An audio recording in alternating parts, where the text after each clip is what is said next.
Grand Rising, good afternoon, good night to all my beautiful reflection watching this video. Understand, it's your boy Divine Messenger here, another message. And before we even get into this video, make sure you like, comment, subscribe for more Divine Messages.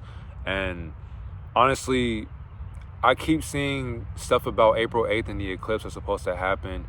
And a lot of people are pushing fear, talking about the end of times, this Bible prophecy. We'll make a separate video on that because we got to get more research into that, because over here, we're awake on this channel. Meaning, like, once you hear people pushing fear, it's like, that's nothing but an agenda at this point. It's like you're buying into the hands of the enemy. The enemy is he's basically placing a trap on your mind, telling you what's supposed to happen, and you believe the ideology. How are you the reflection of God, fearing an ideology that comes from a closed-minded perspective? Like, how are you the reflection of the Creator and you fear what you don't know? How are you the Creator and you're scared of the end times when time does not end? How does a concept end if it was never created in the first place? How does a concept end if it was never here in the first place? It's only here physically. Spiritually, time does not exist. That's exactly why, if you've seen Interstellar, you can observe yourself from a fourth and 50 dimension. You can watch time from the past, present, and future. So what is time? It doesn't exist. It doesn't exist. There is no end of times, my nigga. There is no end of times. None. The Most High only knows when the world would end, begin, and as it is living right now in this current moment. And we want to be honest even more, we were never even here. If we die, then we never existed in the first place. So we are literally living in a temporary dream, and we are unconscious the whole entire time. So people are scared of this eclipse, talking about something major supposed to happen. My nigga, it's a cleanse. It's a rebirth of what you already know. You're going to elevate into your higher timeline. You're going to go into a different way of thinking and a new way of living and breathing and feeling. So you're going to feel different. You're going to breathe different. You're going to live different. You're going to think different. You're going to sense different. You're going to start talking different. You're going to see different. And you're going to be different. That's the whole key to what an eclipse is. It's just a portal spiritually that's literally transitioning you from your past to the future you in the current moment. That's all it's doing. So let's get right into the 5 ways to prepare for the new eclipse that will happen spiritually. Number 1, set intentions. Take time to reflect on what you want to release or manifest during the eclipse period. Set clear and positive intentions aligned with your spiritual growth and personal goals. Whatever you want to happen in your life, whatever you think is happening in your life, you have to write down your goals and set the intention on what you want to happen. So you have to tell yourself what you think will happen. I'm about to burp. Excuse me. You have to tell yourself, so for example, what you want to release or manifest. Think about all the things that you don't want to happen in your life. Think about all the things that have happened to you and how you want to release them from your life. Not only that, think about what you want to attract into your life and manifest it. When I mean manifest it, set whatever intention you want. Like, set a clear and positive intention that is aligned with you. Like, literally. And like, sit there and think to yourself, okay, I want this to happen at this time period. So here's what I got to do. Not only that, if you know what you got to do for it, then do it. And once you do it, be positive with a good intention behind it. Because if you have negative intentions and you want a positive lifestyle, that's imbalance. That's imbalance. You're trying to have negative energy coexist with positive energy, and you want positive energy to come right back to you when you're a negative entity. Get real with yourself. So you have to know what you're doing and what intention you're doing it for. And if you have good intentions behind it, then you have to set yourself up for what's coming towards your life, because once again, you're preparing for a new rebirth. So whatever happens when April happens and beyond that, you have to be ready for what is happening in your life, because whatever happens is going to happen for you, good or bad, and you have to be ready for that. So there may be some things that you write down for your growth and your personal goals that may or may not happen. But if they don't happen, how do you respond to that action not happening for you? Do you catch a fit like a little baby? Do you get mad? Do you get sad? Or do you just say, you know what, it is what it is, and you move on and you create your own habits and you create your own manifestations and you set positive intentions for what you want to happen that hasn't happened yet? The next one, cleanse and purify.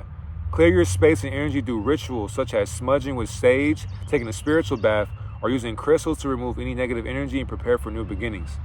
And the thing is, you don't have to do these things as well. So when you're clearing your space and your energy,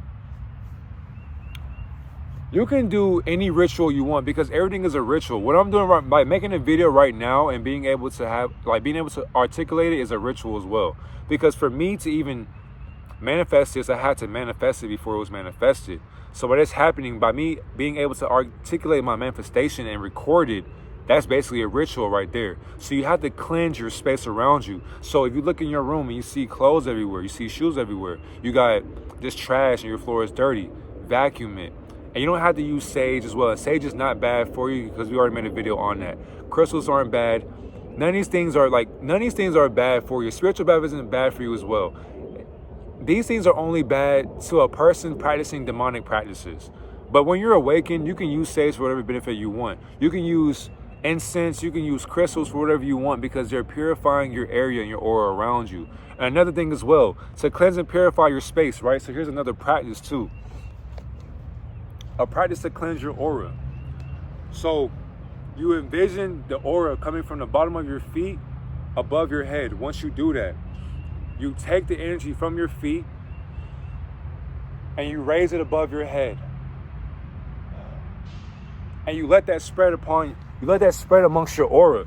Once you're doing that, you're purifying yourself and your spirit, and you're able to have your auric field to try anything you want because it's clean. But if you have an unclean aura, then you won't be able to get the things that you want because you're not purified yet. So that's why you got to drink water. Once you drink water, you're purifying the area around you, inside of you. And once you clean the area inside you, then you can clean the area outside of your mind. So once you have a clean mind, you will want to be in a clean area 24/7. So you want to have the habit of OCD, whatever, because it's like you don't like a dirty area. It's like your kitchen. Make sure you just clean your kitchen floor, your counters, clean your bathroom, clean the toothpaste stains out of your mirror, clean your toilet, clean your sink, clean your bathtub, clean your other rooms in your house, clean your car. Just be clean, because you're getting ready to have a cleansing moment when the eclipse happens. So you have to prepare yourself to be in a clean environment. The next one, meditation and contemplation. Spend time in meditation or quiet contemplation to connect with your inner self and the energies of the eclipse. Listen to your intuition and receive guidance on how to navigate this transformative period. So when you're meditating, meditation is, I'll say, it's the most therapeutic thing ever in the universe. When you're meditating, all you're doing, you're envisioning what you want to happen that has already happened. I'm going to say it again. When you're meditating, all you're doing is you're envisioning what you want to happen as it already happened. So the thing that you want to happen is literally here right now in the current moment right now. But if you want to see it and paint it and create it and have it created to you, for you, through you, and as you live through it for you, you have to be able to see that right now. Even though your mind can't see it, you have to train your mind to see that. So as you're meditating, you have to sit, and there's different hand mudras as well, so you can research that as well. But if you research hand mudras, these hand mudras are here to help you align this energy into your spirit. So as you're meditating, you can meditate with and what's crazy, titles, family, once again, titles. Meditation does not exist, but the practice of meditation exists. So what I mean is, we're all meditating with our eyes open and closed. So when you're asleep, you're meditating. When you're talking, you're meditating. When you're listening, you're meditating. When you're in school, you're meditating. At your job, you're meditating. You're playing a game, you're meditating. When you're with your eyes closed in a quiet area, you're meditating. When you're making a video, you're meditating. When you're doing your art or working out, you're meditating. So what is it? It's a practice. So you practice it at the way of your expense. So whatever you do, you have to have quiet time towards yourself. So be away from whoever it is that you care about or you don't care about. And get that time to paint a picture.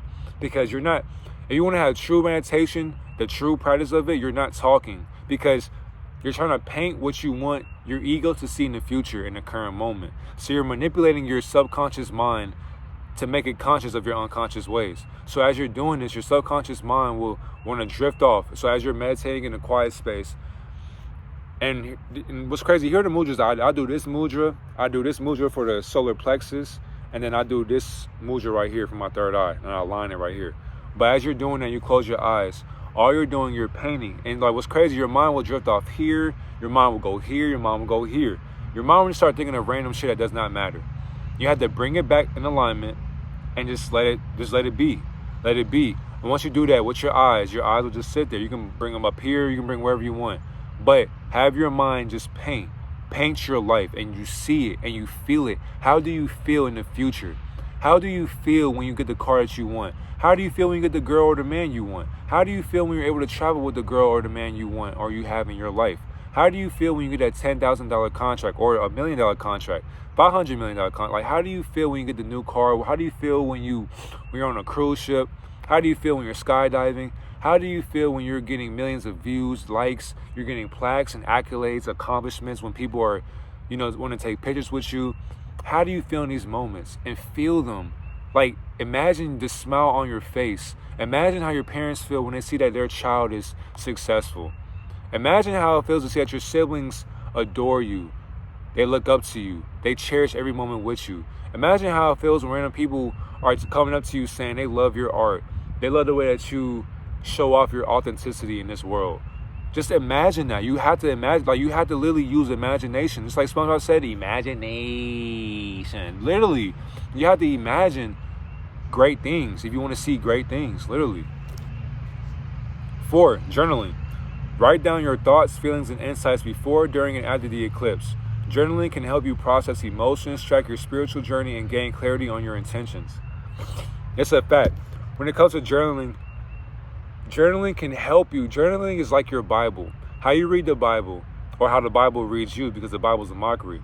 So as you're journaling, you can journal whatever you want. The best way you can read your future in the current moment, right? Fuck that. The best way to manipulate your subconscious mind to be conscious of your future currently, you have to literally go in your journal, choose a scenario, like just randomly, just say, today, so like for example, you get your journal. Today, I had a great day. I went to the car lot and I picked up 2 Corvettes. One was red, one was green. And I chose to have green rims on the green car, black rims on the red car. And as I went to go pay for it, it felt so good to pay for these 2 cars, because I remember I was just riding around in a scooter. I was riding around in my mom's whip. But now I have my own whip. I have 2 Corvettes. And the faces that people make when they see my car is so appealing. It's so amusing. And it feels so good to drive around knowing that I did it. My manifestations came true. Not only that, I went back to my house that I was able to purchase, and it has 5 rooms, 7 bathrooms, has a pool in the backyard. Now scratch that. We got 10 rooms, 10 rooms, 10 bathrooms, 2 pools, a jacuzzi, a sauna, and it feels so good to walk into my house, seeing the chandeliers, seeing the flooring, and just feeling a sense of peace, knowing that all the things I wanted and prayed for are literally here in the current moment right now. And it feels so good that the Almighty Creator gave me all the things that I prayed for and what I journaled about. And I'm so thankful. Like, you see how that goes? Like, you have to actually be detailed with your imagination, because there'll come a scenario to where you go into the future, and if you can picture yourself in a household that you've never been in, if you can picture that and see it and actually live through it, that lets you know that the Most High is amazing. It's just that simple. The Most High is amazing. This pollen is fucking me up right now. I do apologize if I keep itching my nose, but yeah, this pollen is killing me.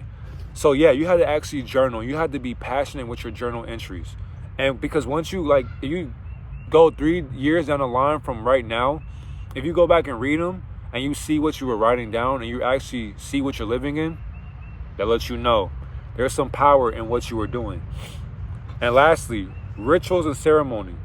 Engage in rituals or ceremonies that resonate with you, such as lighting candles, making offerings to spiritual gods, or performing energy clearing exercises. Use these practices to honor the eclipse energy and deepen your spiritual connection.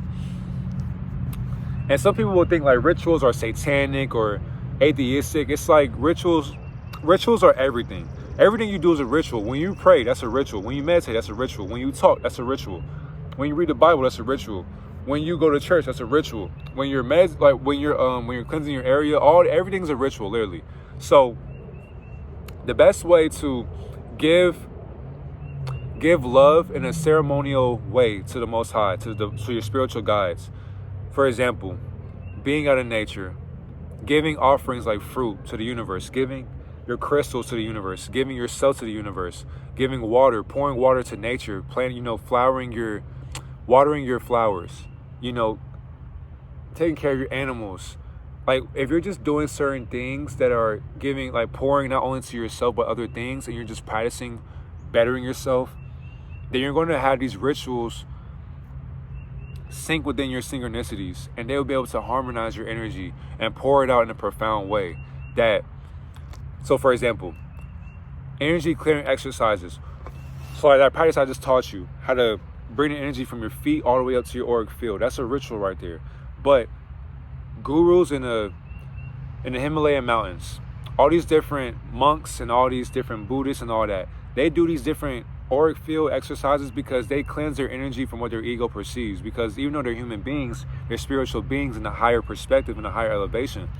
So every day you wake up, you want to cleanse your aura. So you got to find, so if you do have sage, if you do have crystals, if you have prayer or meditation, you want to cleanse the area around you, like your aura. So you got to be able to cleanse all the things around you, including your parents as well. You have to want to speak to the universe and ask the universe what it desires. So not only that, fasting is a ritual as well. So as you're doing these things, you're just cleansing yourself from what you used to know. So even if you're fasting is a great way to prepare for the eclipse as well. Because if these foods that people are eating, people are going to start realizing that the food that you eat is not food. So once people start understanding that this simulation has a facade of what food really is, then you won't be eating as much anymore. Because when I went on 4 days of fasting, that just helped me know right then and there, we don't have to truly eat if we don't want to, but we choose to because we want to stay alive.